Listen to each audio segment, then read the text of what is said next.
All right, let's talk about one of C-Sharp's most powerful and, let's be honest, kind of weird keywords: yield. On the surface, it seems to totally break the rules of how a function is supposed to work. But stick with me, and you'll see how this little keyword can make your code so much more efficient. So what is the big deal with yield? If you've ever stumbled across it in some code, you've probably had that moment of, wait, what? The function gives back a value, but it keeps going?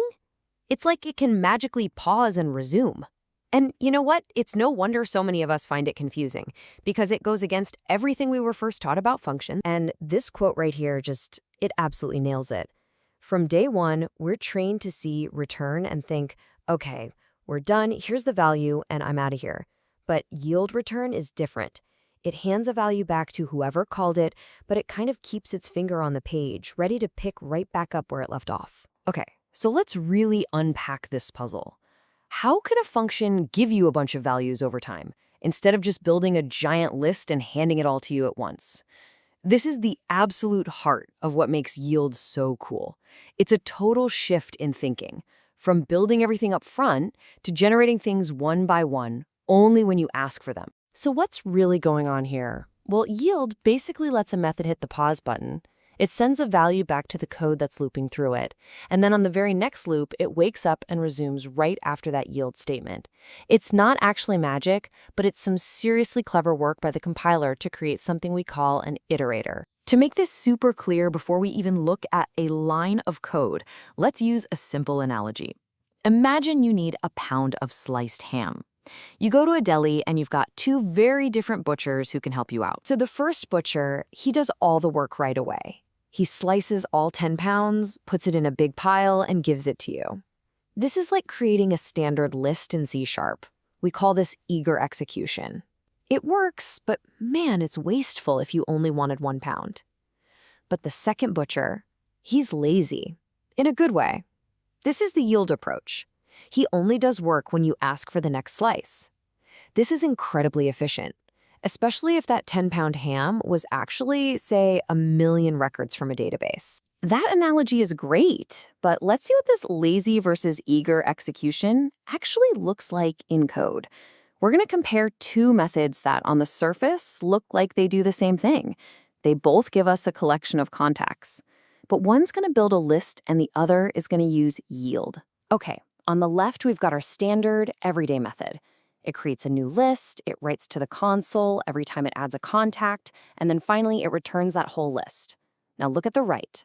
The yield version looks almost identical, but instead of adding to a list and returning it, it just uses yield return for each contact. So here's the critical question. What happens when we actually call these methods? We're going to grab the collection from each one, but we're not going to loop through it yet. We're not going to ask for any items. We're just getting ready.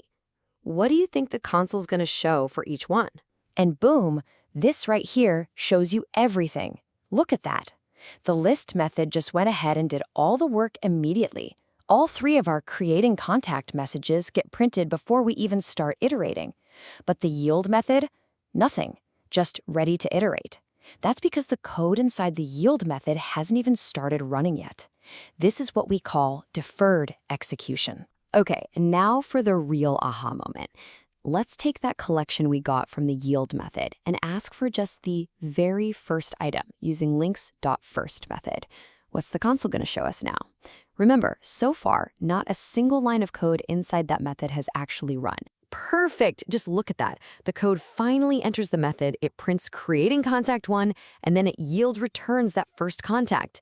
Our .first method gets what it needs, it prints hello Bob, and then it stops. It never asks for more. The code to create contacts 2 and 3, it never even runs. That is the power of lazy execution in action. So how does it remember where it was? Well, it's not magic. It's what we call syntactic sugar. The C# compiler is doing some amazing heavy lifting for you. It literally transforms your simple method into a whole class behind the scenes, a state machine. This generated class is what keeps track of everything, like a bookmark. When you ask for the next item, it just jumps right back to where it last yielded, runs until the next yield, and pauses again. So this is all very clever compiler trickery. But why does it matter? What are the real-world practical reasons you'd choose this lazy yield approach instead of just building a list like you've always done? Well, the advantages are huge, especially when you start dealing with a lot of data. All of these benefits really boil down to one simple idea: do less work. Because you're not loading an entire database table into memory, your code is instantly more scalable. Imagine you're searching a massive log file for the first sign of an error. Instead of loading millions of lines, Yield lets you read one line at a time and stop the second you find what you need. That's a massive performance win. And it even makes it possible to work with so-called infinite data streams, where the data just keeps on coming. And the story of Yield doesn't just end with a simple for-each loop. This core idea of a stateful, pausable process is so useful that it shows up in other really important parts of C#. For instance, you have yield break. It's like an early exit. It tells the iterator, hey, we're done here. There are no more items, even if you're only partway through a bigger loop. And even cooler, in modern C#, you can combine this with async code. You can await for each over a collection where each item is being fetched over a network. It's the same lazy, on-demand principle, but built for the async world. So, yield isn't magic after all. It's a really powerful tool for writing cleaner, much more efficient code. It's all about creating these iterators that execute lazily, thanks to that state machine the compiler builds for you. They only produce values when you ask for them. So now that you've seen behind the curtain, the real question is, where in your own projects can you swap out a giant memory-hogging list for an elegant, efficient iterator?